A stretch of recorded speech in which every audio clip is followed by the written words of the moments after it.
ನಮಸ್ತೆ ವೀಕ್ಷಕರೇ, ಅಕ್ಷತಾಕ್ಕೆ ಯೂಟ್ಯೂಬ್ ಚಾನೆಲ್ಗೆ ಸ್ವಾಗತ. ಇವತ್ತು ನಾನು ಕಾಯಿ ತುರಿಗೆ ಗಾಂಧಾರಿ ಮೆಣಸು ನುರಿದು ಅವಲಕ್ಕಿ ಹೇಗೆ ಮಾಡೋದು ಅಂತ ತೋರಿಸ್ಕೊಡ್ತಾ ಇದ್ದೇನೆ. ಒಂದು ಪಾತ್ರೆಗೆ 2 ಮುಷ್ಟಿಯಷ್ಟು ಕಾಯಿ ತುರಿಯನ್ನು ಹಾಕ್ಕೊಂಡಿದ್ದೇನೆ. ಗಾಂಧಾರಿ ಮೆಣಸು 5 ರಿಂದ 6 ಗಾಂಧಾರಿ ಮೆಣಸನ್ನು ತೆಗೆದುಕೊಂಡಿದ್ದೇನೆ. ಇದನ್ನು ಈ ಥರ ನುರಿಬೇಕು. ಚಾಕುವಿನ ಸಹಾಯದಿಂದ ಕಟ್ ಮಾಡಲಿಕ್ಕೆ ಇಲ್ಲ, ಹಾಗೆ ಮೆಣಸನ್ನು ಕಾಯಲ್ಲಿ ಈ ಥರ ನುರ್ಕೊಳ್ಬೇಕು.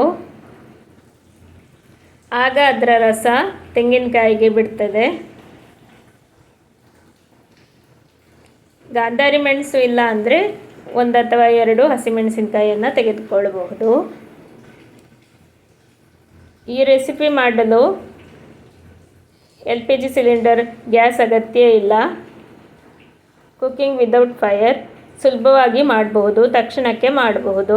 ಕಾಯಿ ತುರಿ ರೆಡಿ ಇದ್ದರೆ ಬೇಗನೆ ಮಾಡಿಕೊಳ್ಬಹುದು. ಈ ಥರ ಚೆನ್ನಾಗಿ ಮಿಕ್ಸ್ ಮಾಡಿ ಇಟ್ಕೊಳ್ಬೇಕು. ಈಗ ಮೆಣಸು ನುರಿದು ಆಯಿತು. ಇದನ್ನು ಹೀಗೆ ಇಡುವ. ಒಂದು ಈರುಳ್ಳಿಯನ್ನು ತೆಗೆದುಕೊಂಡು ಸಿಪ್ಪೆ ತೆಗೆದು ಚಿಕ್ಕದಾಗಿ ಕಟ್ ಮಾಡಿಕೊಳ್ಬೇಕು. ನೀವು ಅಕ್ಷತಾಕ್ಕೆ ಯೂಟ್ಯೂಬ್ ಚಾನೆಲನ್ನು ಹೊಸದಾಗಿ ನೋಡ್ತಾ ಇದ್ದರೆ ದಯವಿಟ್ಟು ಸಬ್ಸ್ಕ್ರೈಬ್ ಮಾಡಿಕೊಳ್ಳಿ, ಬೆಲ್ಲೈಕನನ್ನು ಪ್ರೆಸ್ ಮಾಡಿ. ಇದರಿಂದ ನಾನು ಹಾಕೋ ಹೊಸ ವಿಡಿಯೋಗಳ ನೋಟಿಫಿಕೇಷನ್ಸ್ ನಿಮಗೆ ಬೇಗನೆ ಸಿಗ್ತದೆ. ಈ ರೆಸಿಪಿ ಮಾಡಲು ಹೆಚ್ಚು ಇಂಗ್ರೀಡಿಯೆಂಟ್ಸ್ ಬೇಡ. 2 ಮುಷ್ಟಿಯಷ್ಟು ಕಾಯಿ ತುರಿ, ನಿಮ್ಮ ಖಾರಕ್ಕೆ ತಕ್ಕ ಹಸಿಮೆಣಸಿನಕಾಯಿ ಅಥವಾ ಗಾಂಧಾರಿ ಮೆಣಸು, 1 ಈರುಳ್ಳಿ, ಸ್ವಲ್ಪ ಕೊತ್ತಂಬರಿ ಸೊಪ್ಪು ಮತ್ತು ಅವಲಕ್ಕಿ. ಇಷ್ಟೇ ಬೇಕಾಗಿರುವ ಪದಾರ್ಥಗಳು. ಈ ಥರ ಚಿಕ್ಕದಾಗಿ ಕಟ್ ಮಾಡಿಕೊಳ್ಬೇಕು. ಕೈಯಲ್ಲೂ ಕಟ್ ಮಾಡ್ಕೊಳ್ಬಹುದು, ಇಲ್ಲಾಂದರೆ ಕ್ರಷರ್ ಮೂಲಕನೂ ಕಟ್ ಮಾಡ್ಕೊಳ್ಬಹುದು. ನೀವು ಹೆಚ್ಚಿನ ಕ್ವಾಂಟಿಟಿಯಲ್ಲಿ ಮಾಡ್ತಾ ಇದ್ದೀರಿ ಅಂದರೆ ಒಂದು ಕ್ರಷರಲ್ಲಿ ಚಿಕ್ಕದಾಗಿ ಬೇಗನೆ ಕಟ್ ಮಾಡ್ಕೊಳ್ಬಹುದು. ನಾನು ಕೈಯಲ್ಲೇ ಕಟ್ ಮಾಡ್ಕೊಳ್ತಾ ಇದ್ದೇನೆ. ಗಾಂಧಾರಿ ಮೆಣಸನ್ನು ಜೀರಿಗೆ ಮೆಣಸು ಅಂತಲೂ ಕರೀತಾರೆ. ಇದು ಆರೋಗ್ಯಕ್ಕೆ ಬಹಳ ಒಳ್ಳೆಯದು. ಹೊಟ್ಟೆಗೆ ಖಾರ ಆಗೋದಿಲ್ಲ. ಬಾಯಿಗೆ ಖಾರ ಅನಿಸಿದ್ರು ಹೊಟ್ಟೆಗೆ, ಜೀರ್ಣಕ್ರಿಯೆಗೆ ಒಳ್ಳೆಯದು. ಮಂಗಳೂರು, ಮಲೆನಾಡು, ಕಾಸರಗೋಡು ಭಾಗಗಳಲ್ಲಿ ಈ ಮೆಣಸು ಸುಲಭವಾಗಿ ಬೆಳೀತದೆ. ತೋಟಗಳಲ್ಲಿ, ಕೈ ತೋಟಗಳಲ್ಲಿ ಎಲ್ಲ ನೆಡಬೇಕಂತ ಇಲ್ಲ, ಅದರಷ್ಟಕ್ಕೆ ಹುಟ್ಟುಕೊಂಡು ಬೆಳೆಯುತ್ತೆ. ಹಕ್ಕಿಗಳು ತಿಂದು ಬಿದ್ದ ಬೀಜದಿಂದ ಹುಟ್ಟುತ್ತದೆ.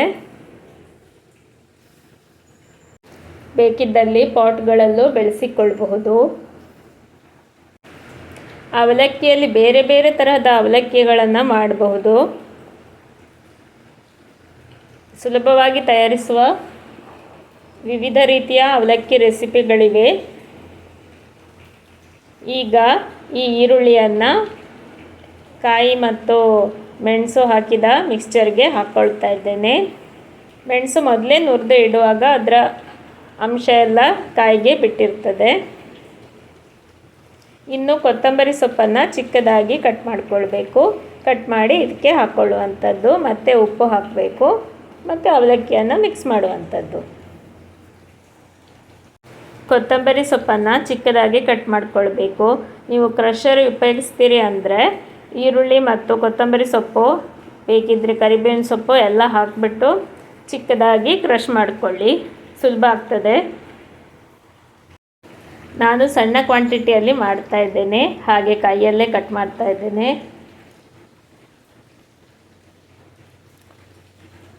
ನೀವು ಯಾವ ಥರದ ಅವಲಕ್ಕಿ ರೆಸಿಪಿಗಳನ್ನು ಮಾಡ್ತೀರಾ ಎಂದು ಕಮೆಂಟ್ ಮೂಲಕ ತಿಳಿಸಿ. ನಾರ್ತ್ ಕರ್ನಾಟಕದವರು ಬೇರೆ ಬೇರೆ ಥರದ ಅವಲಕ್ಕಿ ರೆಸಿಪಿಗಳನ್ನು ಮಾಡ್ತಾರೆ. ಅದೇ ರೀತಿ ಸೌತ್ ಅವರು ಬೇರೆ ಬೇರೆ ಥರದ ಅವಲಕ್ಕಿಗಳನ್ನು ಮಾಡ್ತಾರೆ. ಕೊತ್ತಂಬರಿ ಸೊಪ್ಪು ಕಟ್ ಮಾಡಿ ಆಯಿತು. ಇನ್ನು ಇದನ್ನು ಇದೇ ಮಿಕ್ಸ್ಚರ್ಗೆ ಹಾಕ್ಕೊಳ್ಳುವಂಥದ್ದು.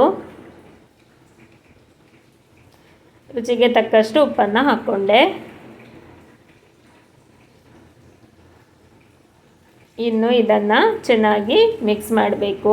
ಕೈಯಲ್ಲೇ ಮಿಕ್ಸ್ ಮಾಡಿಕೊಳ್ಬೇಕು, ಆಗ ಚೆನ್ನಾಗಿ ಮಿಕ್ಸ್ ಆಗ್ತದೆ.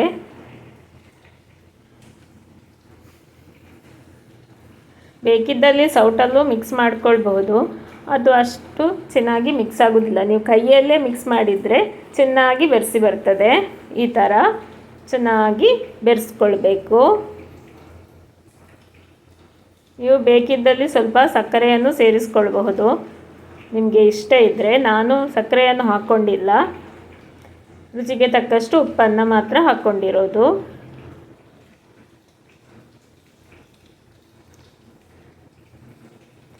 ಈ ಥರ ಚೆನ್ನಾಗಿ ಮಿಕ್ಸ್ ಮಾಡಬೇಕು.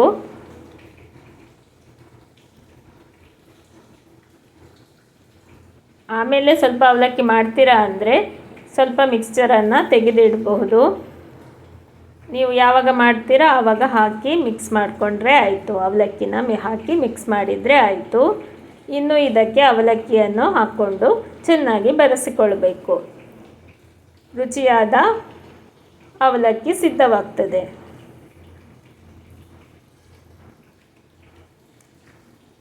ನಿಮಗೆ ಈ ವಿಡಿಯೋ ಇಷ್ಟವಾಗಿದೆ ಎಂದು ಭಾವಿಸ್ತೇನೆ.